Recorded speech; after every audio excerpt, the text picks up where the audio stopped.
so I hope it will be very helpful to you. I'd like to introduce Joe McCafferty, who is the chapter chairman, and the other thing that he can claim name to is the fact that he's a Winchester resident, and I hope some of you do know him. But he shall act as our moderator tonight, and so I'm very pleased to turn the microphone over to him.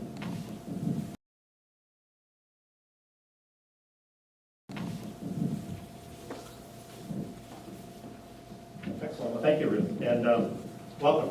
I agree. It's great to see so many folks here tonight. You know, I was under the mistaken impression that we were starting at 6:30, and the room was pretty empty at 6:30. I was a little nervous. Come to find out, it was my wife told me it started at 6:30 because she knows me very well, and she told me 7. I'd probably be in the parking lot on my way in. So, thanks to my wife Jan for making sure we were prompt and on time, ready to go. I'm delighted to be here tonight to talk a little bit on behalf of the Alzheimer Association. My job really is to just kind of key up the real feature speakers for tonight. Jim Wessler, who's the president of the association, and Dr. Brent Forrester, who's a fellow board member of mine and practicing geriatric psychiatrist and researcher. But before I get to them, just a brief introduction of the Alzheimer Association, who we are, and kind of what we do, and why it's really important for us here in Winchester right now. So the Massachusetts and New Hampshire chapter of the Alzheimer's Association is part of the national organization. So we are, with all of our sister chapters, the single largest organization dedicated to a vision of a world without Alzheimer's disease. And we work in connection with about 75 other chapters in our national organization in pursuit of that goal. And there are 5 key things that we focus on in terms of doing that. One is driving concern and awareness, so raising the awareness of the disease and dispelling some of the myths. Second is supporting families who are dealing with the disease right now, and you'll hear from Jim a lot about that. The third is funding research. So the association is the largest private funder of research in Alzheimer's disease, not just nationally, but globally. Fourth is supporting public policies. There are a number of public policy efforts that we pursue on a very regular basis to help raise. In fact, we've had some very good successes both in the state in the last year as well as at the federal level for new legislation dealing with related to Alzheimer's disease. And the fifth, the last, is raising funds to support all the rest of those. For us in Winchester, you know, a couple of years ago, I've been involved with the association one way or the other for about 15 years. My wife and I both have family members who have either had the disease or died from the disease or related dementia, or related forms of dementia. And about 2 years ago, Jan and I were talking, and we had this great idea that, you know, it takes a village. This is a horrible disease, and it's a disease that no one should have to face alone. No one should have to face alone. And fortunately, the Alzheimer's Association is there to add that, to lend that helping hand. But we thought, and I'm sure this was Jan's idea because it was a great idea, and most of the good ones come from her. We thought that, you know, it really takes a village. And the right way to do this is to really try to see if we can get the town of Winchester to embrace this cause and embrace the cause of Alzheimer's disease. And so since then, we've done a number of these types of efforts. I think this is the 3rd or 4th in the past couple of years. We've moved a couple of different venues around town. We're delighted to be here at the Jenks Center tonight, and you know, maybe again sometime in the future. And most importantly, we started Jan, especially started a walk team. So the Walk to End Alzheimer's Disease is the largest fundraising effort for the Alzheimer's Association. It's also a very mission-critical fundraising effort, a very mission-critical event for the association. A significant part of the budget in terms of revenue comes from monies raised through the walk. It's also one of our best ways to drive awareness of the disease. When you get several thousand people walking up and down the Charles River in September, people start to take notice, especially when everyone's wearing nice purple t-shirts. And so a couple of years ago, Jan and our good friend of ours, Donovan Hall, said, let's start this effort to have a team from Winchester really embrace the walk. And last year, a year ago, September, we had about 150 people from Winchester who showed up on the walk. This year, not quite as many, but still about 135 who registered. So pretty good numbers. And I'm most especially delighted to say that across the 2 years, those walk teams have raised close to $100,000 for the Alzheimer's Association, pretty much north of $90,000. And what's really significant about that is that as the chair of the board, I get all these different reports from the association about who's raising money and what's going on where and so forth. And when I looked at all the cities and towns across all of Massachusetts last year to see where all the money was coming from, we had one that was ranked in order of most money to least money. Winchester was number 2 or number 3. Boston beat us, so we got to go after those guys. I think Cambridge may have been above us as well. So it really does take a town. It really does take a village. And so I'm so happy that everyone's here tonight. I hope you'll come and join us for the walk team next September. Every September we do the walk. It's usually we get perfect weather. The Committee on Atmospheric Conditions is hard at work right now. They've assured us that we're going to have sun and beautiful weather again next September. So I hope you'll consider joining us for the walk. And I'm delighted again to have everyone here tonight. Thanks very much. And so it's also my great pleasure to introduce our fearless leader here in Massachusetts and New Hampshire. Jim Wessler is the president of the association. He's been the president for coming on about 12 years, 13 years? 15 years, okay, 15 years. So he started as president when he was about 12. Very, very bright guy, but thanks very much. And here's Jim. Thank you. Thank you, Joe. And it's terrific, from my perspective, to have one of your native sons here. Joe McCaffrey is the chair of our board. He's in the 2nd year, and he's done just an incredible job. And won't go into great details, but he's actually now on a national leadership team that's setting out the next strategic direction for the Alzheimer Association nationwide. So you have an important person here in Winchester for the Alzheimer Association.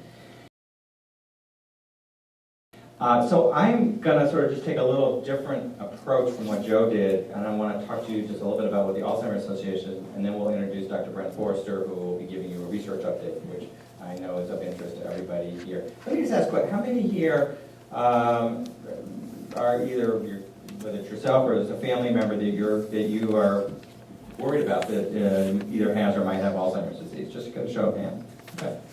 Some of you are here just to learn about it. So that's about half of the group right now. So I talk about the Alzheimer's Association. Joe gave you one approach, and I like to do the 3 C's: cause, care, and cure. And we have information in the back there, by the way, where we can pick up more information about what the association does. So on the cause side, Joe talked about the Walk to End Alzheimer's. Our 11 walks in Massachusetts and New Hampshire this past fall, we had 19,000 people walking across those walks. That's a lot of folks. So one of the things we are trying to do is literally mobilize the nation to get to kind of wake up about this disease that's affecting over 5 million Americans today and upwards to 15, 16 million Americans by the middle part of the century unless we can figure this disease out. So it's really important that we get on board and really take steps to end this disease. Joe also talked about, in my framework on the cause side, that we're involved on the public policy front, and he's absolutely correct. A year ago, just about a year ago, President Barack Obama signed the first ever national Alzheimer's plan for the United States of America, and the Alzheimer's Association was the prominent organization nationwide advocating for that. And we now actually are working to implement that, and there's been new dollars that have been allocated to research, and we're working on improving Medicare and other ways to improve on the federal level the support for families as well as the support to work for a cure. On the state level, really almost at the same time, Governor Deval Patrick also released a state Alzheimer's plan. I had the privilege of working with the Secretary of Elder Affairs, and in partnership and a kind of a coalition that was pulled together, we crafted a plan for Massachusetts. So we are now implementing an Alzheimer's plan for the state of Massachusetts. I'll just give you one other little example on the cause side of what we've been working on. We have been concerned around the quality of care in nursing homes, particularly those that talk about having specialized care for Alzheimer's. We, because of our work in the state legislature, were successful in getting a bill passed that now provides minimum standards for dementia care. And we are literally, this month and the next probably 8 weeks, working with the state to craft regulations to improve the quality of care, dementia care in nursing homes. Let's just give you a flavor on the cause side. Now on the care side, a lot of what we do locally, and I want to be crystal clear about that for the about 50 people that are here tonight. We are really the primary place that families and also people with Alzheimer's disease can turn to for care, support, and assistance. Last year, we assisted about 30,000 people just in Massachusetts and New Hampshire, and most of those were in Massachusetts. We have a 24-hour helpline. You can call us 24/7. We have a little card back there with our 800 number. Obviously, you can always reach us on the web, and you will always get a trained clinician. 24/7. There'll be someone to talk to and answer any question you have. We have a service called Care Consultation, and by the way, all these services are free. They are free of charge. All services to families that are living with this disease. We have a care consultation service, which is like a family counseling service. So we can do that over the phone. Our main office is in Watertown. It's not that far away. If you don't go at rush hour, don't do it. So that is a service that we can work with any members of the family. It can be adult children. We can bring people in by teleconference. You may have family members that are in other states. And what we do is we help you figure out where you are now with the disease, and then work with you to craft a plan going forward. The other thing is we know with Alzheimer's disease, and Brent will probably get into this, that what you're dealing with today is going to change.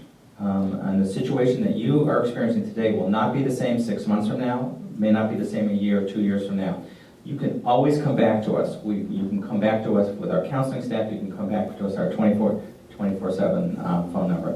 We do a lot of other work. We have educational programs for caregivers, for people with dementia. We also do, if there are any professionals in the audience, we do a lot of training for professionals all the way from aides that are working in nursing homes to primary care physicians.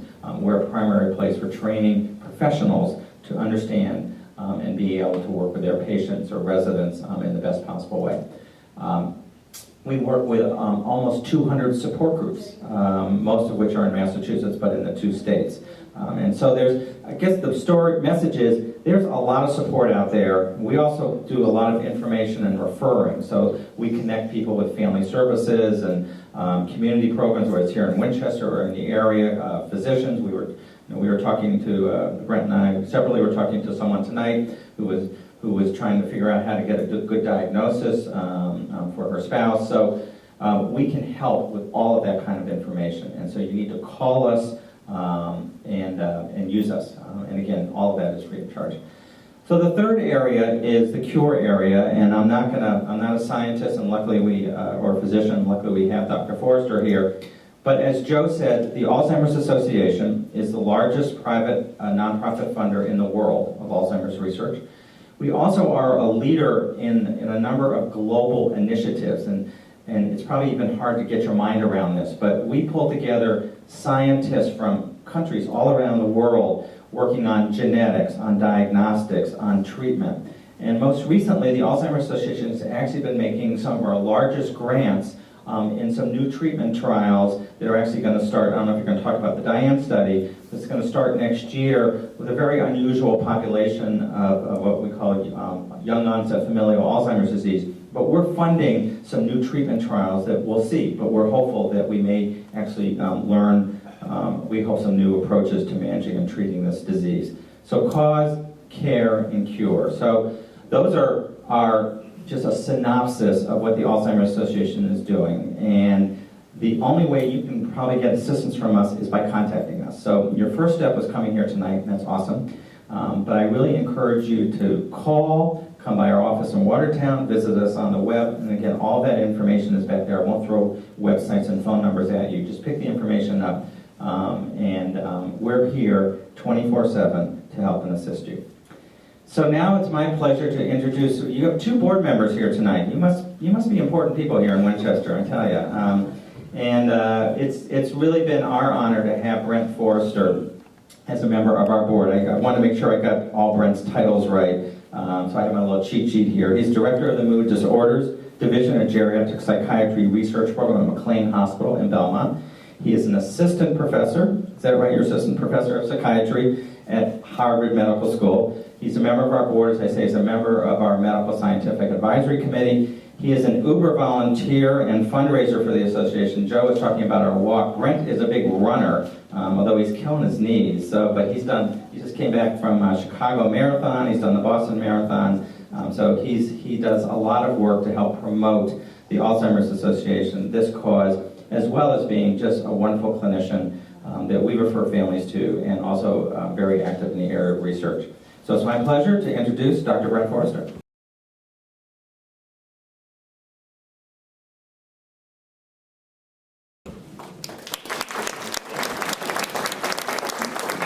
That was quite an introduction, Jim. Well, my pleasure really is being able to work with people like Joe and Jim. One of the things that I have found over the years with the patients and the families that I work with is that the single most important thing I can do, frankly, is to refer people to the Alzheimer's Association. And it amazes me how many individuals have been suffering with this illness for years, or with memory problems that go undiagnosed, or have talked to their regular doctors in the community, and they've never even heard about the Alzheimer's Association.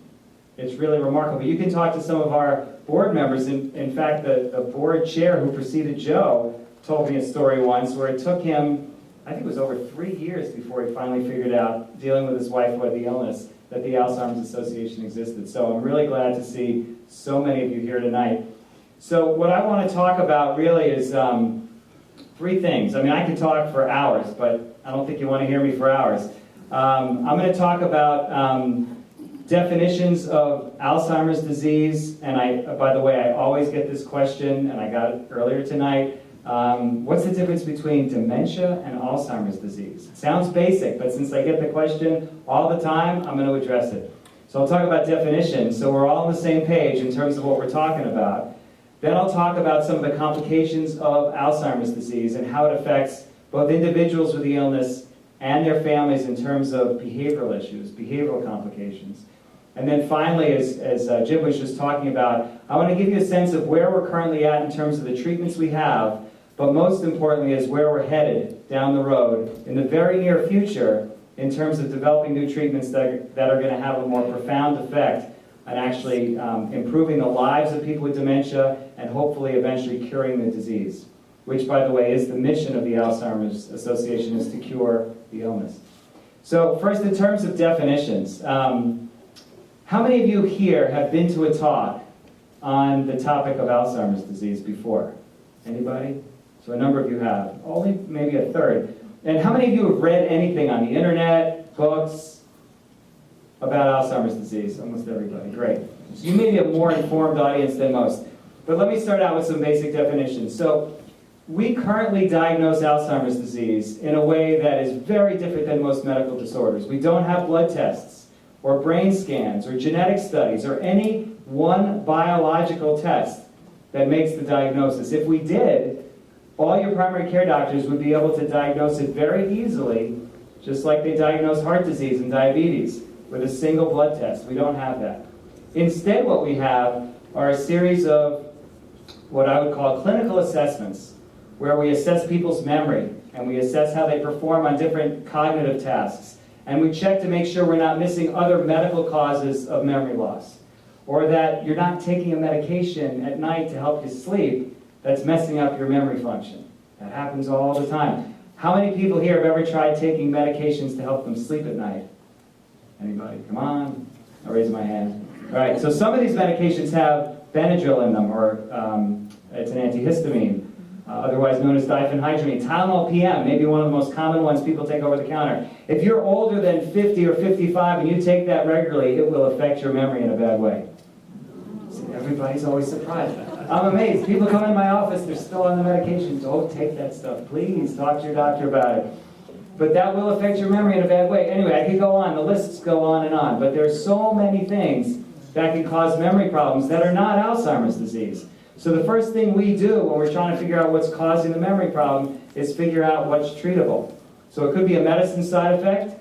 It could be another medical problem. You could have diabetes and your blood sugars are up and down and they're not well controlled. You could be somebody who's been a drinker most of your life socially. And now you're 65, 70, 75.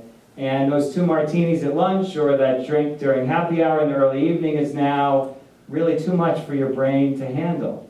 And it may be causing subtle memory changes and even maybe changes in your balance, which weren't a problem 20 years ago, but now they are.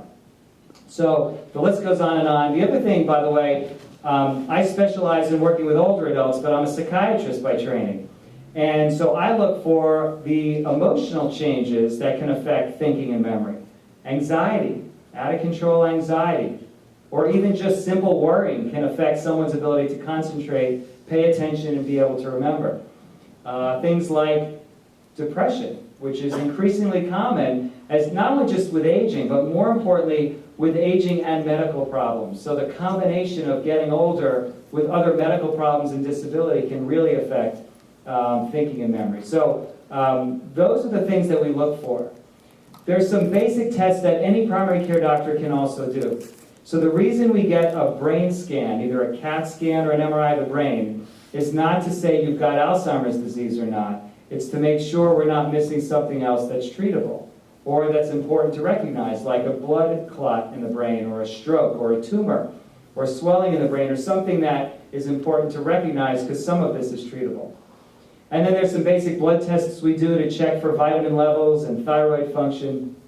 And so a lot of what goes into a good memory evaluation is basic primary care medicine. And a lot of the work of our medical scientific committee at the Alzheimer's Association is to figure out how to educate all of your doctors who were never trained to deal with Alzheimer's disease, how to recognize it and how to treat it and to refer it when necessary. There's not enough of us who specialize in this to see all the people who need the help.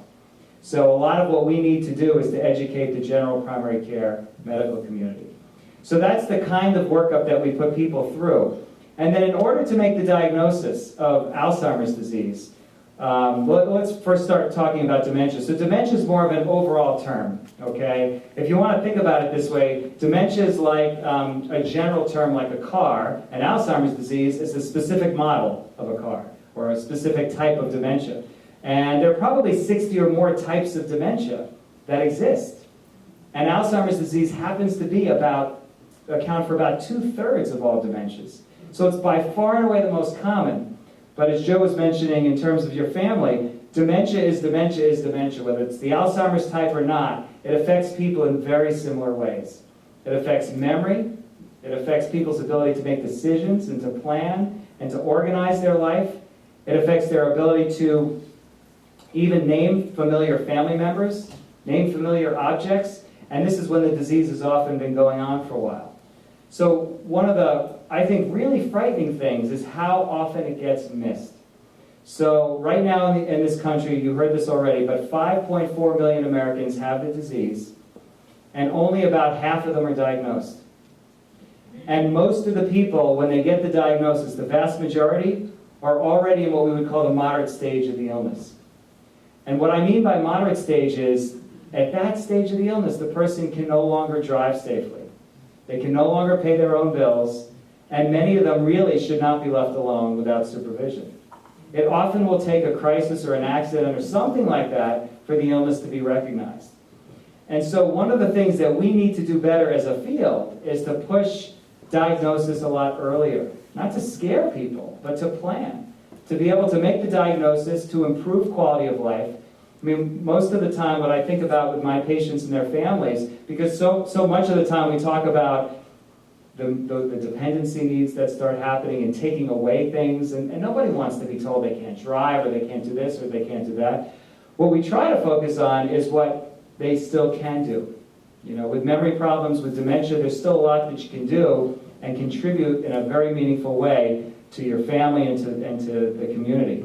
So I think focusing with people on what they can do is extremely important. So anyway, Alzheimer's disease, the reason it's called Alzheimer's disease is because 104 years ago, a German scientist named Dr. Alzheimer noticed that in a young woman in her mid-50s who was acting very strange and confused and seeing things that weren't there, when she passed away, she had these unusual protein deposits in her brain called amyloid plaque. And along with that amyloid protein plaque in the brain, there were these tangles, these neurofibrillary tangles. And those two features of brain pathology, plaques and tangles, became the hallmark of the illness. And for decades and decades, everyone thought it was a really rare disease. And the reason everyone thought it was rare is because people didn't live that long.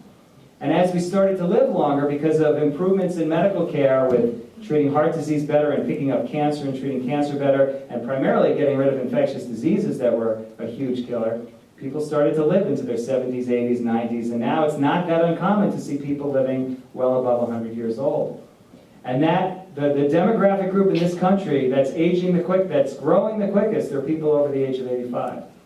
And the number one risk factor for getting Alzheimer's type dementia with these plaques and tangles is not your family history, it's not genetics, it's not what you ate this morning for breakfast, it's how old you are. It's an illness that is doubling every 5 years over the age of 65. So in this country, about 40 to 50% of people 85 and above probably have the illness whether they're diagnosed or not. So what we need to do is diagnose it earlier, before the symptoms take hold and before the impact on functioning is noticeable. Before I start talking about treatments and where the research is going, one of the very common problems that occur in people with any type of dementia, including Alzheimer's disease, are the emotional and behavioral changes that are nearly universal in the course of the illness. And by what I mean by this is, people who develop dementia are having changes that occur in their brain. The chemicals are changing in the brain, parts of the brain is shrinking, the connections are not working as well as they used to work. And because of that, there are some very common mood and behavioral changes that are that happen all the time. So even as mild as anxiety or irritability or, boy, mom doesn't seem like the way she used to be. She just doesn't seem to care much anymore. She doesn't initiate many activities anymore. Or it can progress from there to become even more concerning, like people with dementia who are losing their memory fill in the gaps with stories that aren't true because they're trying to make sense of the world around them. So psychiatrists call that delusions, which is a bad word. It means a fixed false belief, but that's really what happens. They develop suspiciousness, maybe, sometimes, about people that they thought they knew who they once were, but they no longer can recognize, and they make up a story about them. So those types of changes in mood and emotion can not only be devastating to the person with the illness, but really wreak havoc within families. And those of you who have dealt with this know what I'm talking about. One of the most important things I think that the Alzheimer's Association does, in addition to funding research, which is critical, is helping families cope with this illness and finding the resources needed to treat these complications. Behavioral consequences of dementia are the reasons why people wind up in nursing homes. If you've got a loved one who can't remember who you are or where you are, there are things you can do to make them safe. When they start becoming aggressive or combative or wandering out into the streets or thinking they're seeing people who aren't there, that's what often drives the exhaustion and the stress and the burnout in family members. And the good news is there's actually a lot we can do about these behavioral problems. There's a lot of treatment that we have that involve counseling and medications that can improve those types of symptoms for the families and their loved ones. So I wanted to get that in there because that's a major part of the illness. So then let me finally shift to, and then we're going to have plenty of time for questions, but let me shift to treatments here. So when someone is diagnosed with Alzheimer's disease, and we've made sure it's not a medical problem or a medication side effect or something that's treatable in the brain, like swelling in the brain or something like that, and we think it's Alzheimer's disease, the treatments that we have that are available are primarily symptomatic, which means that the best we can hope for is that we can slow the declining rate of loss of memory and loss of day-to-day functioning, which happen over time. And the studies that have been done with these, there are 5 medicines on the market that can do this. And the first medication got approved 20 years ago. And the first medication was, I heard whispering, Aricept, right? Aricept was the most widely used first medication, good years. But Tacrin or Cognex was the first drug approved by the FDA for Alzheimer's disease. And there are 3 others in the same class: donepezil or Aricept, ribostigmine or Exelon, and galantamine or Razidine. So these 4 drugs, they all work somewhat similarly, and all they do is they increase a chemical in the brain called acetylcholine. And acetylcholine transmission is needed for normal attention and memory. And when you block that functioning with a drug like Benadryl, you get confused. There are many other things that block acetylcholine that your doctors give you all the time, including pain medications, but that's a very common one. So somebody who's got Alzheimer's disease starts to lose cholinergic or acetylcholine transmission in the brain early on in the illness, and that accounts for some of the symptoms that we see. So what these drugs do is they boost the levels of the acetylcholine in the brain, by inhibiting a certain enzyme or two.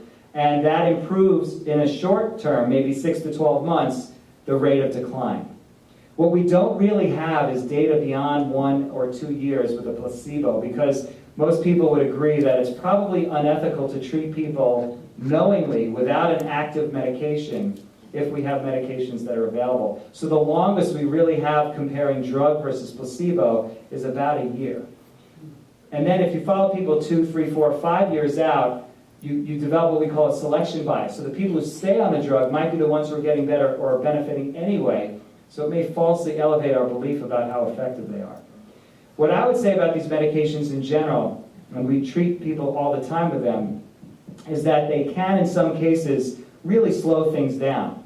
And if you look at the studies, what was most interesting to me, and the reason why I believe in using them, is that if you take 2 groups of people and you put half the group on, say, Aricept, and you put the other half on placebo, and you treat them for 6 months, okay? 6 months later, there's a gap in memory function between the 2 groups. They started the same, and after 6 months, there's a gap. It's a small gap, but it's a statistically significant gap. And that's how the FDA approved the drugs. If you then take this bottom group who never got the drug for the first 6 months, and they put them on the drug, they start to get better, but they never quite get as high as the other group. So what I started to learn from all, and by the way, all of the medications in this, those 4 that I told you about, they have the same exact findings in their studies. The earlier you start, the better it's going to be. And that's why early recognition is so common. It's so important. The 5th drug works through an entirely different mechanism. It works on a different chemical in the brain called glutamate. And we think that excessive amounts of this neurotransmitter glutamate is toxic to brain cells. And we see this in people with Alzheimer's disease. So what Namenda does, or memantine, which is the 5th drug, is it blocks excessive glutamate in the brain, tries to reduce that toxic effect in the brain. And what the studies have now told us is that if you combine a class, the first group with the acetylcholine and Namenda or memantine, the 2 together seem to work better than either one alone. So generally speaking, most memory specialists and most primary care doctors who know a lot about Alzheimer's disease and aging will prescribe that combination for as long as someone wants to take it or can tolerate it. Because right now, that's all we have. That's the best we have to offer in terms of what's been approved by the FDA. So in terms of where we're going, though, so we have to do a lot better. So if you can imagine, those are symptomatic treatments. They help slow down the decline. What we really need to do is stop the disease in its tracks, stop it from progressing, or better yet, prevent people from getting the symptoms in the first place. And so I'll talk about both of those. As I told you, when Dr. Alzheimer's made this diagnosis for the first time in 1906, and he saw those amyloid plaques in the brain and those tangles, drug companies now 100 years later are working at a feverish pace to develop compounds that either prevent the buildup of these plaques and tangles, or if they get clumped up in the brain, dissolve them and get rid of them. And that would really be what we would call a disease-altering drug, a drug that would alter the course of the disease in a big way. And that's really where all of the money is being put in terms of research. So in order to understand this, the best way is, well, how do you know who to treat? So if you had somebody who had the clumps in the brain, how would you possibly know that? Until 2006, we really wouldn't know. The only way to know somebody's got the plaque in their brain is to look at it under a microscope, and we're not going to take pieces of people's brains while they're alive and look at it under the microscope. That's not a safe thing to do.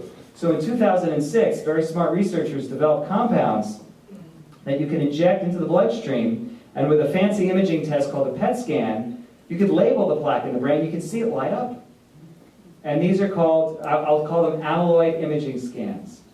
And these scans now, there are many different ligands available. There are some that are proprietary and some that were developed really in academic medical centers. So Pittsburgh Compound B was the first one, and there are a couple. There's one from UCLA. There's now a proprietary compound that Eli Lilly makes that got approved this summer. So these compounds cross into the brain and light up the amyloid. So now we have what we call a biomarker. We have a marker of the disease that we can see in people even when they have no symptoms. So the only problem with this, of course, is that 30% of the people who have the amyloid in their brain don't have symptoms. And we don't know how many of them, even when they're older. And we don't know how many of those people will, in 5 or 10 or 15 years, go on to develop the symptoms. The only people where we know that they will develop the disease are in the people who have a genetic, a gene, basically, that they inherited from one of their parents that will, no matter what happens in the rest of their medical health or their life, will cause Alzheimer's disease to occur. And so these are people they have what we call an autosomal dominant inheritance pattern. If one of their parents had this gene, they have a 50% risk of getting the gene. This is very rare. There are very rare numbers of people in the world that have these 3 genes. There are probably more than 3, but they're 3 widely known genes. So this DIAN study, which stands for the Dominant Inherited Alzheimer's Network, seeks to find people with these genes. And what they're doing now, this current version of the study that Jim alluded to, which is called the DIAN-2 study, is starting next month, January 2013. And what's really exciting about this research is that it's actually a collaboration in terms of funding between the drug companies that are making the products, the National Institutes of Aging, which funds a lot of research on Alzheimer's disease, and the third group is the Alzheimer's Association. Those 3 groups are funding this large trial, and there are 3 drugs involved. Each one of the drugs works in a different way to either prevent the buildup of the amyloid plaque or to get rid of it if it's already there. And they're going to be recruiting, I think I read, about 180 people who have one of these genes, who are going to, no matter what else happens, they're going to get the disease in about 5 or 10 years. And by doing this study on them and a group of the people who are controls and getting, so some will get the drug, some will get placebo, we will be able to tell whether or not giving these drugs actually stops the disease process or prevents it from getting worse in the people who already have symptoms. So it's a very exciting study. It might also then translate to how we will treat everybody else. So most everybody with Alzheimer's disease in the United States, 99 point whatever percent of them don't have one of these 3 genes. They have other factors. There may be genes, there may be vascular problems like heart disease or cholesterol or high blood pressure. There's so many other potential causes. But we still think amyloid is part of the problem. So recently there have been a number of very large studies that have looked at people already in the middle or early stages of the illness to see if these amyloid-busting drugs actually help. And so far the results are negative, unfortunately. And I think the main reason why people think they're negative, and I believe this to be true, is that we started too late. Imagine if your doctor orders your cholesterol, but you've already had 5 heart attacks. Is it really going to be helpful to take that Lipitor? You've already got bad disease in your heart. So it's the same thing. If you already got the disease running rampant in the brain, it's probably going to be less effective to get rid of this plaque in the brain.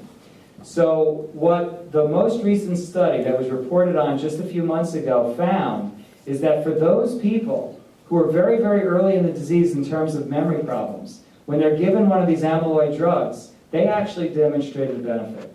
Now, they didn't do the study on just the very, very early people, so the FDA won't approve the drug just for those people. They're going to make them do some more research. But it's the first sign that we have that it actually does arrest the disease in people with very mild symptoms. And along with that, there's a change in the amyloid in the brain that we see on these brain scans.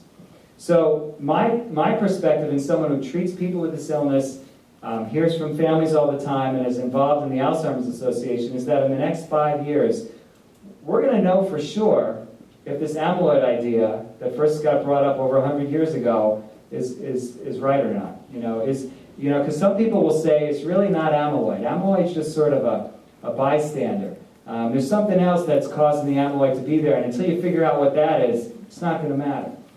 And there are many others who believe, the vast majority believe, if you can stop the amyloid in its tracks, people won't get the disease. Or if they have the disease, it's not going to get worse. So that's pretty much where the research is now. I'm really glad to hear that there's this collaborative effort going on in terms of funding it from different organizations. One of the last things I'll say about funding and how important it is to raise money for research in this area is that when I was talking to one of our newest members of our organization last night, who used to work in the HIV arena as a nurse in the 80s when AIDS first came out. And when she started working in AIDS, and when I started doing this in medical school, everybody died. Everybody died. They had a death sentence within a couple of years. So you saw everybody with the end-stage complications. And the advocacy efforts led to this illness basically going from a death sentence to a chronic disease within 15 years. Really pretty amazing. And the science behind it was complicated, but it was the efforts of advocacy that raised a tremendous amount of money. So right now there are 1 million Americans with HIV, and the federal government gives $3 billion a year in research for HIV. And Alzheimer's disease, that has 5.5 times as many people affected, it has about 5.5 million Americans, we get about $500 million a year in federal money. So it's all about getting the word out and advocacy. I don't think those of us who do this work, and especially the basic scientists, know that this problem is solvable, but we need a lot more effort and commitment to try to solve it. So that's my spiel. And we have plenty of time for questions, so I'll just open it up. All right, front row. Question. You said something about inheriting a gene from one or the other parent. Right. And you said 50%. Now, is it 50% if you have it from both parents or just one parent? I mean, I'm trying to get a... So let me say a little more about genetics, okay, so I don't confuse you. Most people who develop Alzheimer's disease develop the illness when they're over the age of 65. And the later you get the illness, the much less likely chance that there is significant genetics involved, okay? If you're 75 or 8, if you have a parent who developed in their 80s or later, your risk is only a little bit more than the general population in getting this illness. Remember, the number one risk is not your genes, it's how long you live, okay?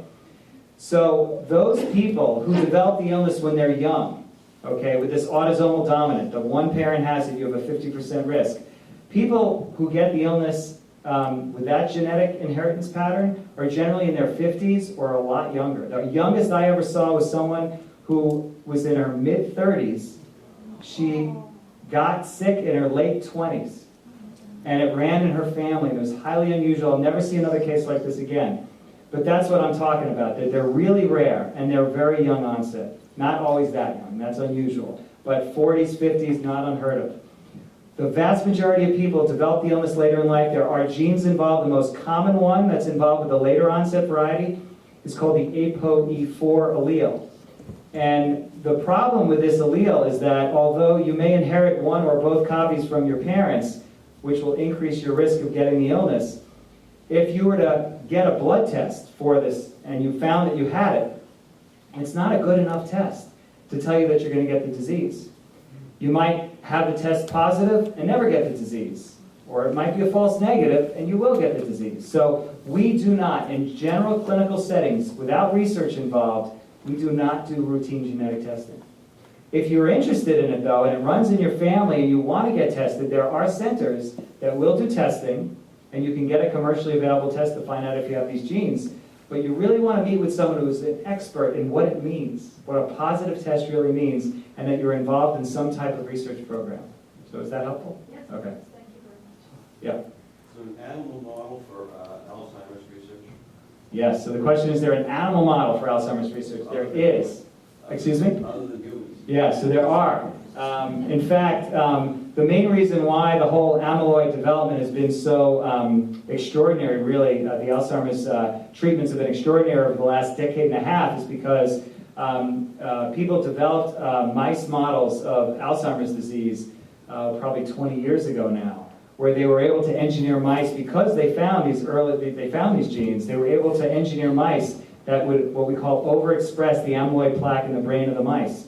And so all of these studies that led to the trials in humans right now all started with animals. And that's a very important point. It's one of the only diseases, really, that I see as a psychiatrist where we actually have animal models that are that helpful. Yes? Are there serious bad side effects to Aricept and Anaconda? So the question is about side effects to the medicines that are on the market. So for medicines like Aricept, what we call the cholinesterase inhibitors, the acetylcholine boosting drugs, the most common side effect is GI, nausea. Okay, some people develop loose stools, and some people at high doses, if it's started too quickly at too high a dose, can get vomiting. So it's mostly GI-related, gastrointestinal-related side effects. Those are usually annoying, they usually go away, and they generally don't occur if you take it with food. Okay? Not a little food, but a real meal, not like a cracker. The other thing is, the company that makes ribostigmine, or Exelon, came out with a patch about 4 or 5 years ago. It's a small skin patch. Goes on the chest, upper extremities, or upper back. That patch delivers the medication directly into the bloodstream, bypassing the stomach, and in a way that the blood level is a lot smoother. And so the rates of stomach problems with the patch compared to the Exelon pill are dramatically lower. And the main problem with the patch for some people is that it causes skin irritation from the adhesive on the patch. So that's for those drugs. So it's mostly stomach. The dangerous side effects from medications like that are rare are it can slow down heart rate. So certain people with heart disease, we have to be careful about, communicate with the other doctors involved in treating their heart condition, and make sure it's okay to treat with the medication. With Namenda or memantine is a really well-tolerated medication. Stomach problems are not an issue, generally speaking, maybe mild headache or dizziness. But the thing I worry about as a psychiatrist, I've seen some people, if the dose is increased too quickly, some of the patients that I've seen get a little bit revved up, maybe a little anxious, a little worried, maybe a little agitated. This really is not something that's widely reported in the literature, but if you talk to anybody who prescribes it all the time, they will tell you they've seen this. So what I generally do now is I titrate it more slowly and increase the dose every couple of weeks as opposed to every week, and it rarely now happens. Good question. Yes? Do you know if there's any good prevention or things you can suggest? I know my mother had this and the whole family suffered with her, and everybody says, exercise or keep your brain working, or do any of those things really help? So I'll answer. I gave a talk on this at a gathering of clinicians on Monday and reviewed the literature. So what I'm going to tell you is what I think we all should be doing. But whether there are randomized controlled trials that definitively will tell us if you do this, you're not going to get Alzheimer's, that's not out there. But there's a ton of literature on this, actually. So there are 3 things that we can do, okay? Number one is, I would call this memory training. So like if you don't use it, you lose it. When I stopped running for like 3 or 4 days, I noticed it. If you stop going to the gym, you get out of shape, sit on the couch, our bodies fall apart. Well, the same thing with our brain. So what do people do when they hit their mid-60s or 70s? They retire. And if you retire without well, nowadays they may not retire. I don't think I'll be retiring at 65. But if you don't use your brain, you will succumb to some of the risks of developing memory problems earlier than you might otherwise. And so just telling someone to go do a crossword puzzle doesn't work. Because some people aren't good with language, and they never did it, it'll just frustrate the heck out of them. But there are a lot of programs now that are available on the computer that are extremely clever in ways of engaging the brain. And you can, I have one of these on my iPhone. It's highly addictive. It's called Lumosity. I don't endorse it. I don't speak for them. I don't know. But it's a for-profit company that makes these challenging brain games that they've demonstrated with research to help enhance aspects of cognition, not just memory, but organization, planning, processing speed, and so forth. So there are memory training games that are available. Another one's called My Vigorous Mind, with a lot of research to support these. Nobody's going to say they can prevent Alzheimer's disease, but they can enhance cognitive functioning, and they are often very stimulating in terms of cognitive functioning. So memory training is important. The second thing is nutrition. I am not a nutritionist. I sat next to one last night at dinner. I learned a lot about nutrition. I went out to the health food store today and bought some of the things she was talking about. This is Nancy Emerson, who does a lot of research actually on nutraceuticals and medical foods. So the big principle here is that anything that's bad for our heart is bad for our brain. Everything that we know causes heart disease will cause Alzheimer's disease. Will certainly cause the rate of stroke going up as well. So if we think about what we eat, if you imagine that you lived in an island off the coast of Greece, and every day you had what we call the Mediterranean diet, which is comprised of olive oil and vegetables and fish, which is high in omega-3 fatty acids, and they don't eat red meat, and they drink a little red wine, The Mediterranean diet, if you want to look it up, that's what's good for your brain. Now, some people may want to take supplements or nutritional products, nutritional foods, to get those ingredients, whether it's B vitamins or antioxidants or anti-inflammatory properties of some of these nutraceuticals, or anyway, there are a bunch of different compounds that are protective of what we would call brain aging or cognitive aging. So nutrition is a big part of it. The one other thing I'll say about nutrition is a behavioral problem, right? It's like exercise. It's a behavioral problem. We have to do it with a team or with a coach or with a spouse or with somebody. It's very hard to be motivated to do and stick to something on our own. But those are some of the basic principles. And the third thing is exercise. And we talk about brain exercises, but physical exercise. There have been, this summer at the Alzheimer's International Meeting that the Alzheimer's Association puts on in Vancouver, there were 4 studies that looked at the effects of exercise on cognitive functioning in people as they got older. And these were not hard. You don't have to run a marathon.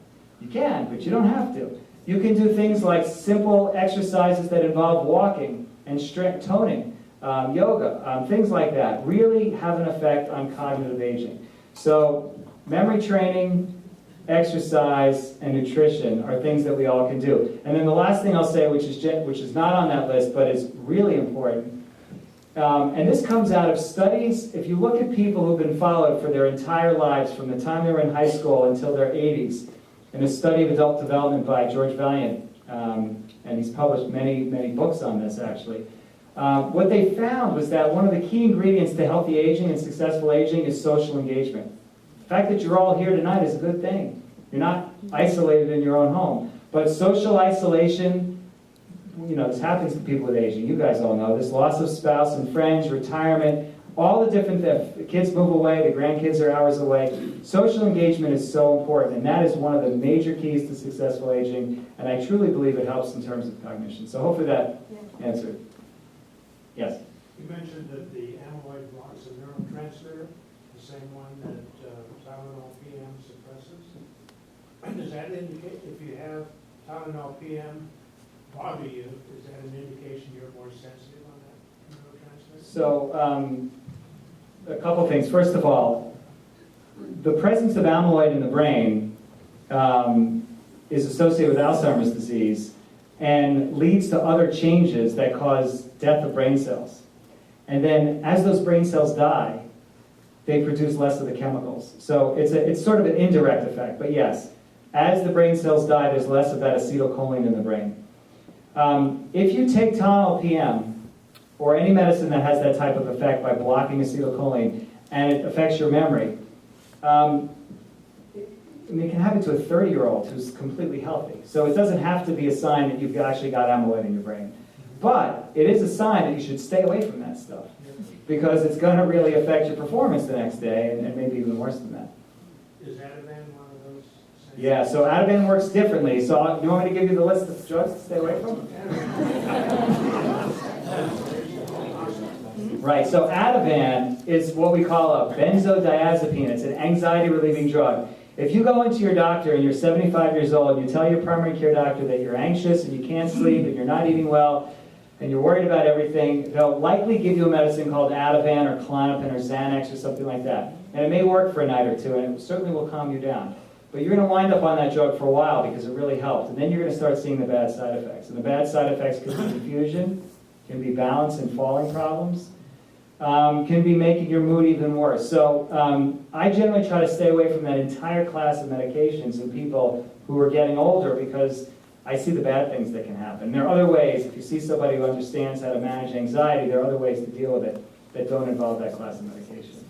I was just given it for a sleeping pill and it went out of my head, tore all my IVs out of myself and everything else. Right. But you were also in the hospital. So one other thing to remember is that, and I'll just make a point, so it's somewhat tangential to what you just said.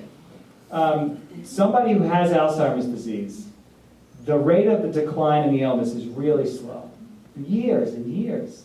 And so if all of a sudden you or your loved one who has this illness starts to become really confused and not act like themselves and not know who you are or see things that aren't there, it's not because the Alzheimer's disease is all of a sudden taking off and getting worse. That doesn't happen. What's happened is likely a drug reaction, or another medical problem like an infection, a urine infection, for example, or pneumonia, or just a simple common cold. Or maybe they had too much to drink the night before. Or something has gone on in the brain that's medical or neurological, and not because Alzheimer's disease has progressed very quickly. We call that condition that you were experiencing a delirium. A delirium is and actually neurologists will call it encephalopathy, or a confusional state, but it's the same thing. It's a rapid change in memory and thinking and confusion that's associated with seeing things that aren't there, that's due to a medical problem. And it's often a very reversible syndrome, but it's scary as heck. And it's really a medical emergency. So, thanks for bringing it up. Yes? But in this case, I think a sense of, you know, what the cause. Of Alzheimer's disease? At least dementia. Yeah, She said there's always dementia when Alzheimer's is not. right. I'm confused as to what you're trying to research to cure, but what do you think it is? Right, so that's a good question. The question was, what actually causes Alzheimer's disease? So really, at the end of the day, we don't know. Okay, we know that people who have these symptoms of the illness, the memory impairment, the inability to function, have these biological changes in the brain, the plaques and the tangles. We know they're there. We see them when they're alive with these PET scans, and we see them after people have passed away with autopsies. But we have no idea we know the biochemical pathway that lead to them, but we don't really know what starts it in the first place. By having the genetics worked out for some of these families, we can follow that along and interrupt the pathway. But what starts the actual cascade, we don't really know. But we do know one other thing, is that in addition to whatever genetic changes leads to the pathology, the plaques and the tangles, we know that there are other things, like I mentioned before. We know that whatever it is that causes heart disease and plaque buildup in heart arteries, like obesity and diabetes, high blood pressure, high cholesterol, all of these things that are modifiable through diet, exercise, nutrition, and getting good medical care will also reduce the risk of getting Alzheimer's disease. So there's probably a combination. For many people with the plaque in their brain, they also have these teeny little strokes in their brain, these small little areas where there wasn't enough blood supply and a few neurons died, or there was plaque in the artery in the brain and the brain cells died. That combination of brain vascular changes, we call it, and the plaque often combine to create dementia. And so it's not just treating the plaque, it's also treating the vascular brain changes that probably also cause the symptoms that we see.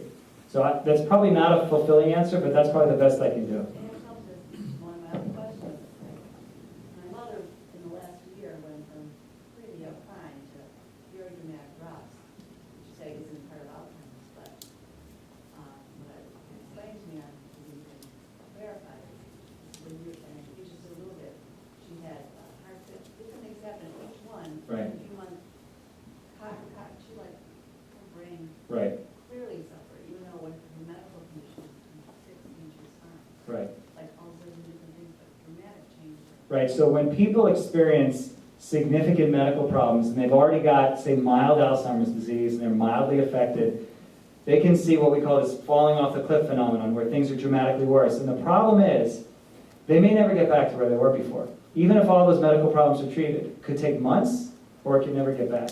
And in some ways, people used to call vascular dementia, which is another type, where people have a stroke in their brain, and they go down like this. And then they have another stroke, and they go down again. And it's almost, we call that a stepwise decline, In a way, when you have really bad medical problems happen to you, and you've got this illness, Alzheimer's in your brain, there's a boom drop. And sometimes you can get people a little bit better, but it may be a new, what we call baseline, a new sort of where they're at. And that's something to be aware of. Sometimes those are treatable problems and we can get them back to where they were before, and we really need to do that. All right, other questions? Yeah? At one time, Yeah. one time it was thought that nerve cells and brain cells, you lose them as you grow older. But now, I read the thinking is that that's not true. You can Right. increase them with exercise. Right. Increase the exercise. Is that correct? Yeah, so actually, even when I was in medical school and then quite a few years afterwards, the idea was that there were certain organs in which you could lose cells and then they could regrow, like the liver, for example, but never in the brain. And we're finding now through animal studies and now human studies that that's not true. And so some of the things that we talked about, exercise and nutrition and memory training, can actually enhance the production of these growth factors in the brain, these neurotrophic factors. Vitamin D deficiency, for example, is problematic for memory because vitamin D is important for brain growth and brain health. Not just your bones, but also your brain. So there are many interesting biological mechanisms that might be responsible for this, but absolutely. You had a question. Yes, I just wanted to make a comment that I went to a life extension class, a seminar, where they talked about the same kinds of things in the, putting the degrading aspects of our life someplace in some priority. And in the middle of all the discussion, everybody's starting to get down a little bit. And finally, one of the speakers got up and said, before we take a break, he said, I just wanted you to know that there are two very clearly defined problems that help you to classify yourself, and how quickly you're declining and how your possibility of recovery is, how big the possibility of recovery. He said there's two very, very definitive, and the first one is loss of memory.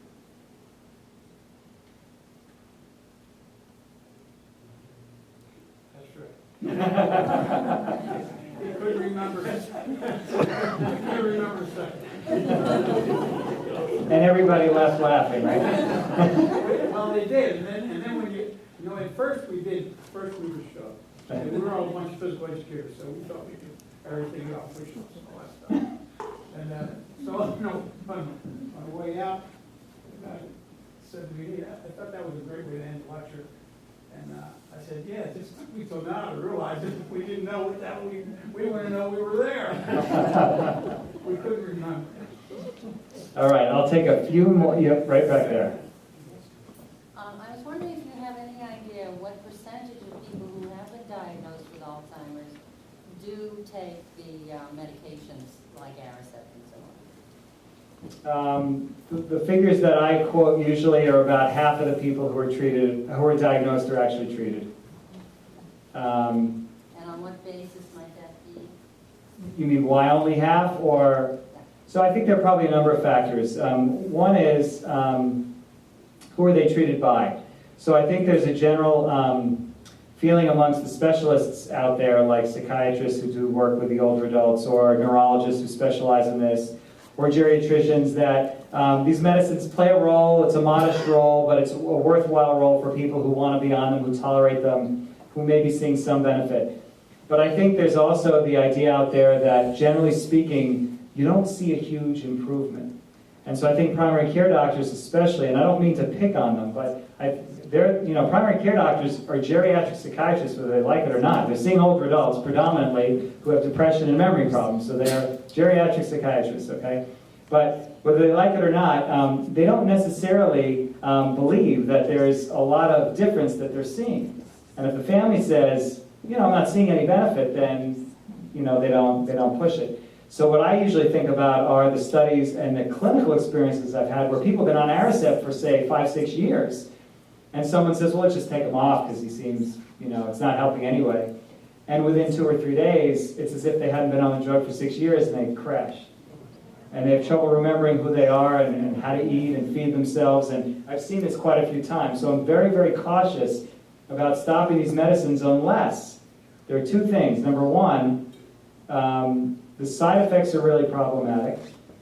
Or number 2, there's really no function worth preserving. So if somebody is bedbound, they're completely dependent in terms of being fed, they can't ambulate and they can't even communicate, then yes, what's the point? Really. The goal of treatment with Alzheimer's disease at every stage is quality of life, number 1, right? And along with that is safety. And so in terms of medication, side effects are part of the safety equation. In terms of the behavioral treatment, safety is part of the equation.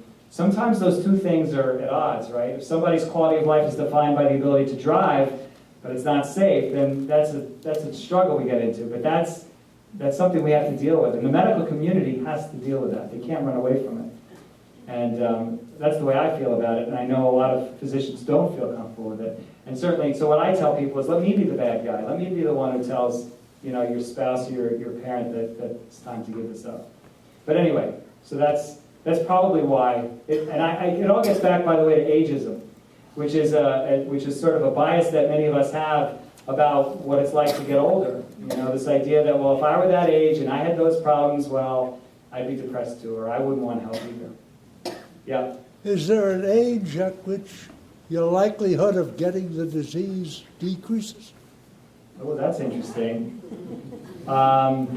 You mean as we get older, does it eventually get better? Like if you're 90 and never had it, will you go on? Right. I don't know the answer to that, except to say that most of the data I've seen, and most of the people you talk to in this, think that it goes up and up and up with age. That there will be some people, and I think what happens is, the scientists who have done a lot of work with people over the age of 100 will tell you that the people who live that long have a lot of protective factors. They could have good social skills. They could have great genes. They could have had, they stay away from alcohol. There's certain factors that are associated with really long life. But some of those people also have what we call cognitive reserve. There may be the amyloid plaque in the brain, but they're not showing the signs. There's something protecting them from showing the signs of the disease, despite the disease being in the brain. And some people believe that if we all live to be 110, 120, we're all going to have the disease, but we might not all have the symptoms. So whatever it is that we don't quite understand protects us from demonstrating the symptoms. But generally speaking, it goes up. Yeah. You said depression was a factor. So I didn't really dwell on this, but I think I should say more about depression and dementia. There's a relationship between the two that's interesting and complicated, but increasingly recognized. If you have had an illness, what we call depression, throughout your life, from your teens and 20s onward, recurrent episodes, we now know that that, in and of itself, regardless of your age or family history, is a risk factor for getting Alzheimer's disease when you get older. Now that sounds kind of scary. What we don't know is if you've been treated really well for that depression, with the right psychotherapy and medications, will that prevent you from getting dementia? We have no idea. We don't know that yet. But we do know it's a risk factor, and there are many thoughts about why. One reason is people who suffer from depression have chronic stress, not just physical, not just psychological anxiety and stress, but the stress hormone, cortisol, levels are high. And too much of that stuff circulating in your body will affect the part of the brain that stores the memories, the hippocampus. So that's one of the mechanisms. If you look at a 40-year-old who's got bad depression compared to a 40-year-old who has no depression, their hippocampus will be smaller. Their memory center will be smaller even at a younger age. So that seems to be one mechanism, and there are probably many others.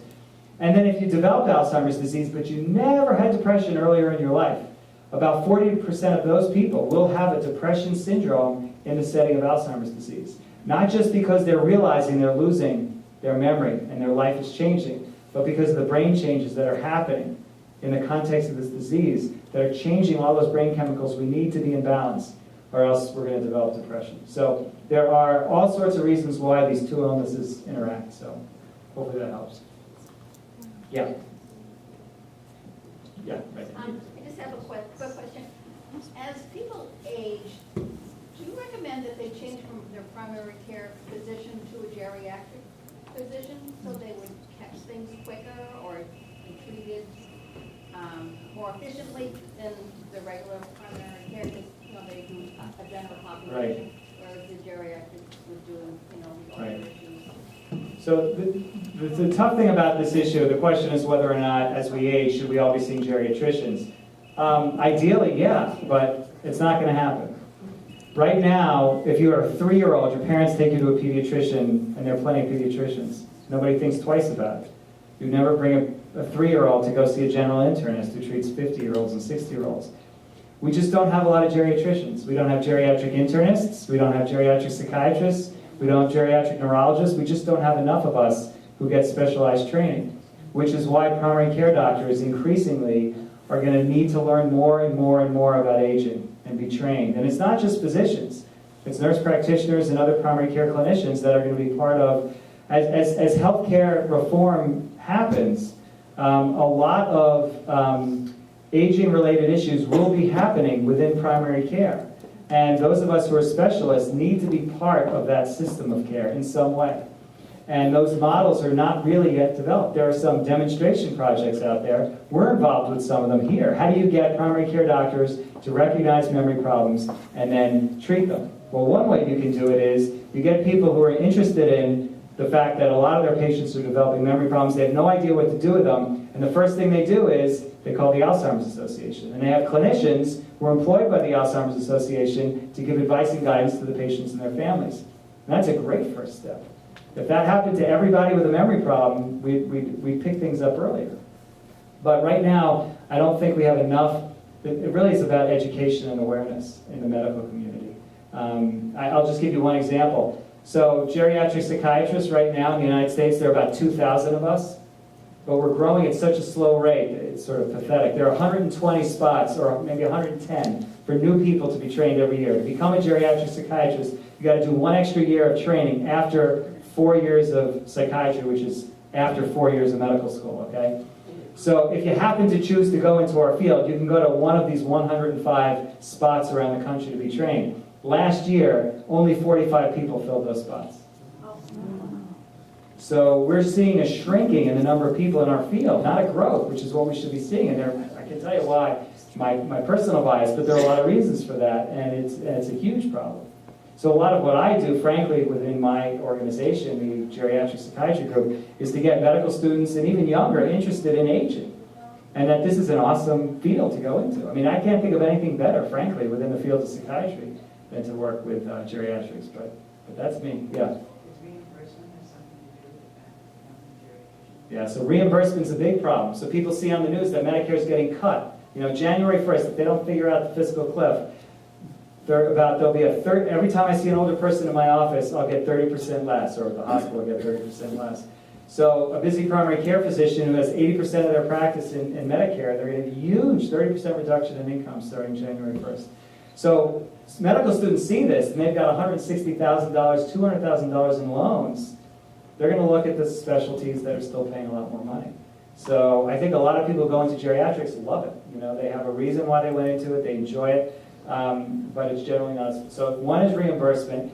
Ageism is another. You know, the other problem is we don't have a lot of role models in medical school to work with older adults. You know, ironically, when you do a rotation in medicine in a hospital, 80% of the people you see are over the age of 65. But none of the doctors training them are saying, well, you know, this person's older, and these are the issues you got to think about. They're treating them like they're a 65-year-old, 30-year-old. You know, they're thinking that they're the same person, and their body and their brain work the same way, and it's just not the way it is. Yes, in the back. After a person has been diagnosed with dementia, all right, now what type of doctor takes care of it? After the primary care, do they? So who takes care of people with dementia? Right now, if you were to, if you had a loved one with dementia, the most common person to really take care of it is going to be a primary care physician, just based on who's available. And unfortunately, many of them won't have the skills, knowledge, or interest in dealing with all the complications that occur as the disease progresses. Those of us who are trained to do it, there are a couple groups of people. Okay, there are internal medicine doctors, primary care doctors that had specialty training in geriatrics. They're well equipped. Neurologists who have an interest in dementia care are probably the most common in terms of who makes the diagnosis. And then those of us who do geriatric psychiatry. I can tell you the way our memory clinic works is we're an interdisciplinary team. We have a psychiatrist, we have a neurologist, and we have a cognitive specialist called the neuropsychologist who helps with the testing. And then we have some social work help, but frankly, the vast majority of social support that's available is referral to the Alzheimer's Association. But it's really a team approach, and depending on which specialist you see, you might get a different approach. The workup will be similar, the type of testing we do, the basic stuff will be similar, but then what comes next probably will differ a little bit. That's a good question. Yes, in the back. After I come home from my gym workout in the morning and I sit down at my computer, at the risk of being diagnosed with early Alzheimer's, could you restate those mind games that you did? Yeah. So the two, remember, I have no affiliation with any of these companies. Lumosity, Lumosity, and Vigorous Mind. There's also a company out in California that's done a lot of research on brain memory exercises called Posit Science. Posit, right? Posit Science. POSIT. You know, this is potentially a huge industry, so you can imagine there's probably a lot of companies and individuals out there trying, but those are some that at least I know of that have some research behind them. One other book that I will actually recommend that you might be interested in is there's a psychiatrist who also trained in neurology here at Mass General and then now is at UCLA. His name is Gary Small. And Gary is a very good speaker and he's a very smart business person, and he has created a whole brain aging business, basically, brain fitness business. But he wrote a book with his wife this year called, that's embarrassing. This is not a joke. It's called the Alzheimer's Prevention Program. And if you can't find it, then I got it wrong. But it's Gary Small, Alzheimer's Prevention Program. But it really is, it's almost like a cookbook a little bit about the types of things we talked about, brain fitness and nutrition, exercise. But it links it to the research that he's been doing with imaging studies where they show changes in brain metabolism, energy, and even plaque formation when people go through some of these interventions. Frank, you want to do one? Okay, one more question. It's not the big green book? Say that again? It's not the big green book? No, this is a different one. Okay. Yeah, this is a different one. All right, I'll do one more. Is there life expectancy for a person who has a real advanced stage of Alzheimer's? So this is an important issue in terms of lifespan. And it's a hard to answer question because it depends on when you start seeing somebody with the illness. But if you just look at the natural course of the disease and somebody who's otherwise completely healthy with no other medical problems, but they've got this progressive disease, you know, it can last 15 to 20 years. I mean, think about Ronald Reagan, who had symptoms of memory problems at the end of his presidency, maybe before, and he lived another, 14 years? Or a little bit longer. So the natural course of illness of Alzheimer's for someone who's otherwise healthy can be longer than a decade. If you look at the averages in textbooks, it'll say 7 to 10 years. What I tell people, though, is that people always ask, so what is the prognosis? How long is this going to go on for? What should I expect down the road? There really are, this is a good way to end maybe, there are 3 things that really will, I think, predict the course of the illness. Let's see if I can remember them. Number 1 is your overall health. So if you have bad heart disease, it's going to be a more rapidly progressive course because you're going to have complications from that, less brain oxygen, risk of strokes. I mean, there'll be all sorts of medical reasons why bad medical problems will predict a worsening course. But again, some of those are preventable problems. So number 1 is your overall health. Number 2 is your emotional health. Depression and anxiety will make the symptoms worse. Whether it causes a rapid progression or not, we don't know, but quality of life will go down. And then other things will likely happen. So emotional and mental health is a big part of it. And the third thing is the environment. You know, where are you living? Who are you working? Are you coming to the senior center? You come to the Jenks Center to try to get stimulated and interact with people on a regular basis. Or a daycare program that specializes in somebody with memory problems. Or you by yourself and basically tuned out. And having the right stimulation is extremely vital. So it's really those 3 things. And I'm going to end on that. Thanks so much for your attention. I appreciate it. Bye.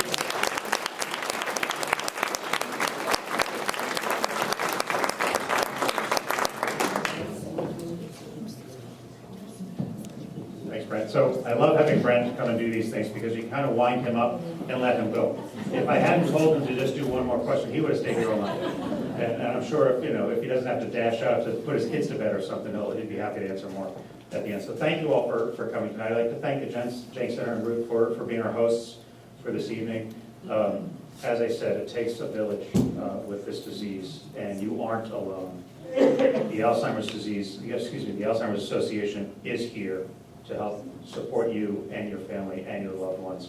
Jim mentioned the 24/7 hotline. Please pick up some of the material at the back. And join Team Winchester for the Walk to End Alzheimer's next September. Thanks very much. Great. Have a great night.